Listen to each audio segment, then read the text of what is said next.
Good day, everyone. Ali Safi here from Safi Financial Network. Today is February 27, 2024. Here is another daily analysis. Okay, we had a pretty light volume today. So S&P 500, like SPY, which is S&P 500 ETF, just traded 43 million as of recording this video, which is kind of like we are in after hours, but 43 million.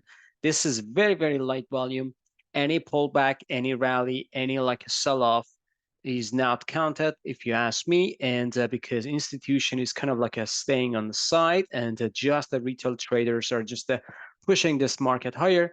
And as you know, light volume just to push the market or buoyant the market to the upside. Right now, we are just forming a nice bull flag, which, believe me or not, market can hike higher.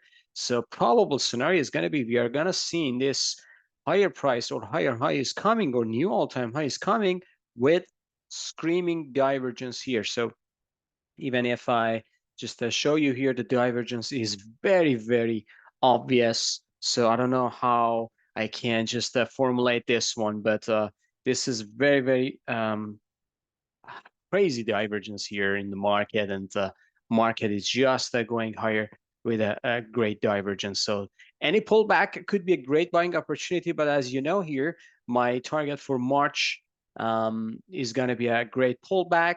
I'm just repeating this every single day. When it gets there, so 48.40, that's going to be the level, or like a 4700, that's going to be the initial target for a great buying opportunity for 5300. So this is my new target for this year, like a 5300, and I just put it in my weekly report as well. So I will show you in weekly analysis by end of this week. But 5300 is going to be, or 5250. That's going to be the area that I'm looking for, the target for S&P 500 this year, which can happen in July, June, this time of the year. And after that, I'm not sure if market even is doing well. Moving on to the Nasdaq. Before getting to the Nasdaq, I just want to show you interesting chart here.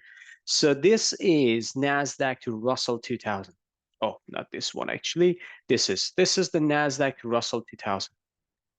And if I just zoom back here, so you see that these drops are my cycle analysis. Every single time when we are getting there, this means we are kind of like getting to the bottom, as mean Nasdaq is gonna just outperform the Russell very well. And sure enough, since beginning, actually October 2022, right now, because we kind of like a cycle bottom here for Nasdaq. So Nasdaq just outperformed the Russell fantastically. And sure enough, you see that in technology stocks, in kind of like a good names, this one is getting higher. Right now, we are just seeing a topping formation at the top of the cycle. So whenever we get the top of the cycle, so money is kind of like a flowing into Russell 2000 and kind of like a flowing out from Nasdaq. So from now, I should say until September, we should see Russell can outperform a Nasdaq. So that is pretty interesting. And even if you just look at this, kind of like a topping formation, we are seeing kind of like a double top with nice head and shoulder here. So on the second top here, so if it triggers to the downside, I should say Nasdaq is gonna go down or doing sideways, while Russell 2000 is gonna forming up pretty nicely. And also, even if you just look at the Russell 2000 chart, so this is Russell. Russell just did it and proved it nicely. So this is kind of like the previous high here, and the market is just piling money into small caps. And right now, we are just forming a bullish consolidation. Today, we got a 29 on almost 30 points, which is 1.47% to the upside. And this can trigger another high to 2200. This is pretty nice. And this is kind of like interesting to see how Russell is going to go higher, while NASDAQ and also S&P can just do the sideways, even lagging to the Russell. So this is pretty nice. Just take a look at that one. This is an interesting chart that catch my eyes today. Here's the Nasdaq chart. So we got a bullish consolidation, a nice uptick today. So 72 points to the upside, still holding up for now, pretty close to new all-time high. We can see another higher high, as I said, while divergence is there. Still looking for this area, which is going to be a 17,200 as a good support area. If we break down, of course, we are getting all the way down to 16,000, 16,200.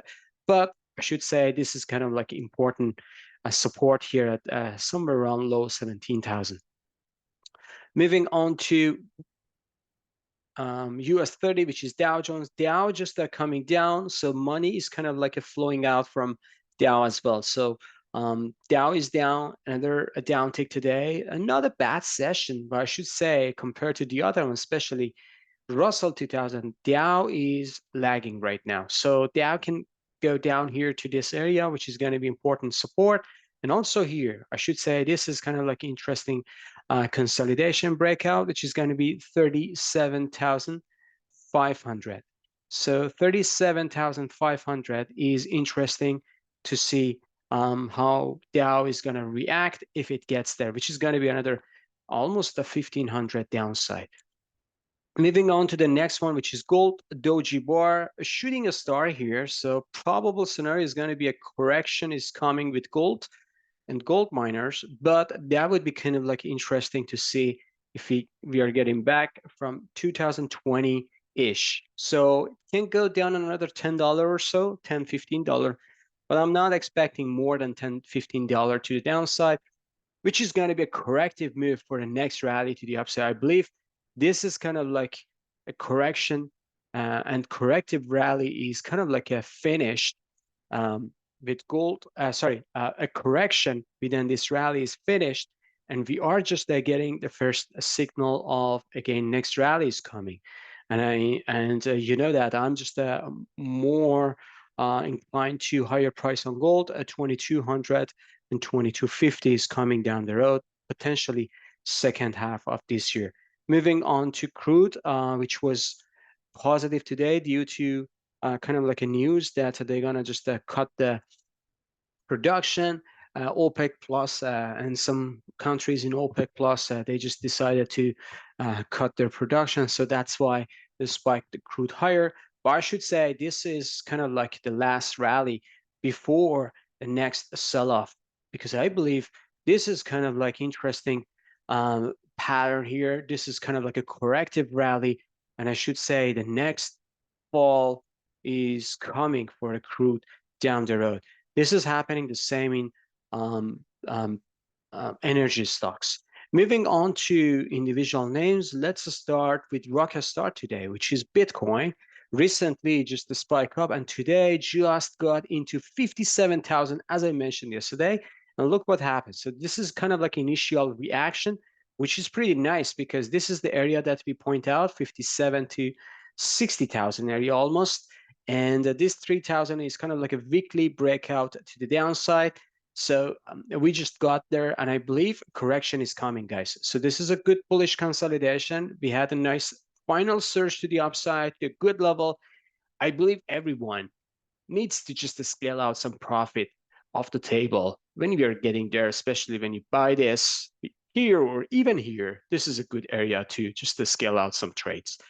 Moving on to yield. Yield is down, consolidating here. Nothing special today.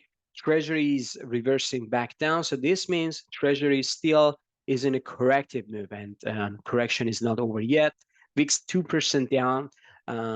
Dixie, just the doji bar, 2 cents uptick. It's not a big deal at all. Moving on to the magma indicator.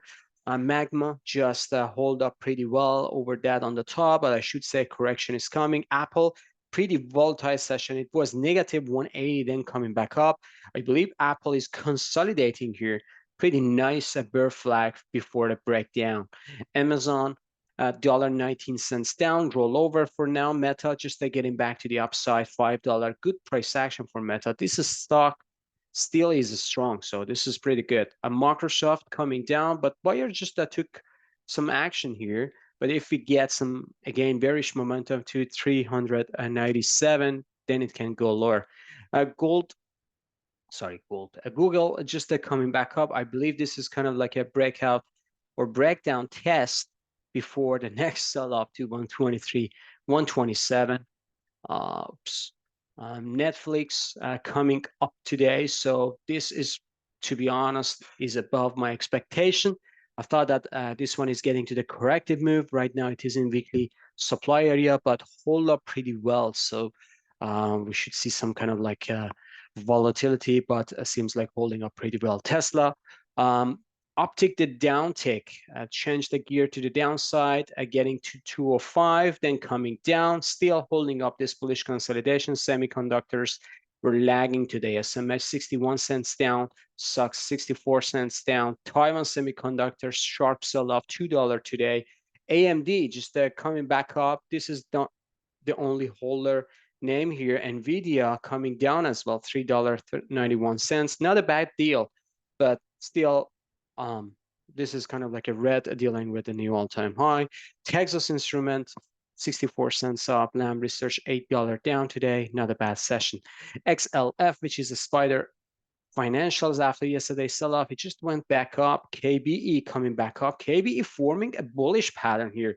Believe me or not, I was waiting for this, but KBE right now is just forming a nice bullish consolidation to the upside. So probable scenario is going to be a more higher price for big banks are coming. KRE, the same pattern here, regional banks as well. So JP Morgan 9 cents up, Goldman Sachs, the same scenario, rejected at the top, but 59 cents up. Bank of America, 67 cents up. Good price action. Wells Fargo, 68 cents up, still hiking up nicely. Moving on to the gold miners today, 22 cents down. And GDXJ, the same pattern coming down. AEM reversal pretty sharply to the downside. Newmont coming down 15 cents again. And Franco-Nevada dollar 77 cents down, and gold barrick 14 cents down. Right now, gold miners still are forming the last phase of the bottoming formation, if you ask me. XLE coming down today, so 37 cents down. I believe these ones are getting back to the bearish momentum. Sooner or later, these ones are coming down as well. So XOP 52 cents up. OIH 57 cents up, Exxon 22 cents down today, so it's still chopping around. And Chevron, the last one, is $2.29 down. So Chevron, I believe this is kind of like a reaction to this wide range bar here, but if it goes down below this, I should say Chevron is finishing its corrective rally for a lower low is coming down the road. So we'll see how it goes. If you like this video, please smash the like button, subscribe to our channel, and have a good one. See you on the chart. Bye-bye.